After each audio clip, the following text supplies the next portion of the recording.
This conference that you see, this House Republican majority is united. Greg, true to his word, then Speaker designee Representative Mike Johnson of Louisiana delivered every Republican vote present to become the 56th Speaker of the House. Representative Elise Stefanik gave the nomination. In the story of King David, we are reminded that man looks at the outward appearance, but the Lord looks at the heart. End quote. Today is the day that House Republicans will humbly look in our hearts and elect Mike Johnson as Speaker of the People's House. In his acceptance speech, Speaker Johnson expressed gratitude to former Speaker McCarthy, the beleaguered representative, and his wife, Kelly Johnson, adding, I want to say to the American people, on behalf of all of us here, we hear you. We know the challenges you're facing. We know that there's a lot going on in our country, domestically and abroad, and we are ready to get to work again to solve those problems, and we will. Our mission here is to serve you well, to restore the people's faith in this House, in this great and essential institution.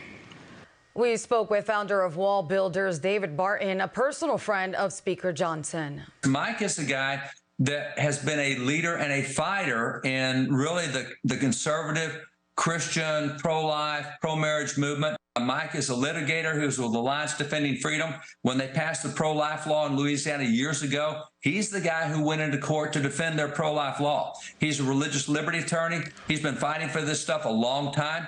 He is a very nice, very likable, very pleasant, very amenable guy who has very strong convictions.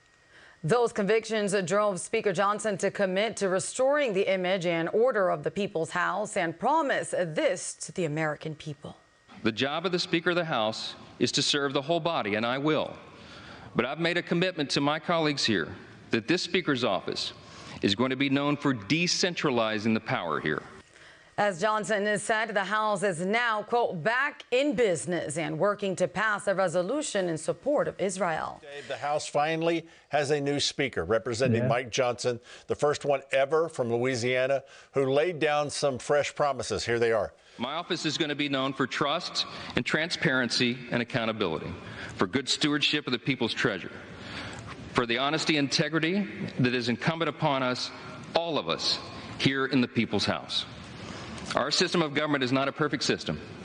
It's got a lot of challenges, but it is still the best one in the world. Johnson also promised to decentralize the power of the speaker as opposed to recent speakers. He is also a man of faith in God and country. Was his election worth 3 weeks of an empty chair at the speaker's office? Well, I think it absolutely is. And we are seeing before our very eyes, I believe, a David situation where we actually heard in our intercessory community that we were praying prophetically for a David to fight the Goliath, a man who was appointed by God, but not necessarily appointed by man. And is this not what we have found before our very eyes? His wife, Kelly Johnson, is an intercessor. Our intercessory community, our intercessors in their state know her well. They've prayed with her. She's a great support to this godly man. We've got to pray for him now. The pressures coming against him are tremendous. Yeah, we pray for his staff. He's got to pull together a new staff.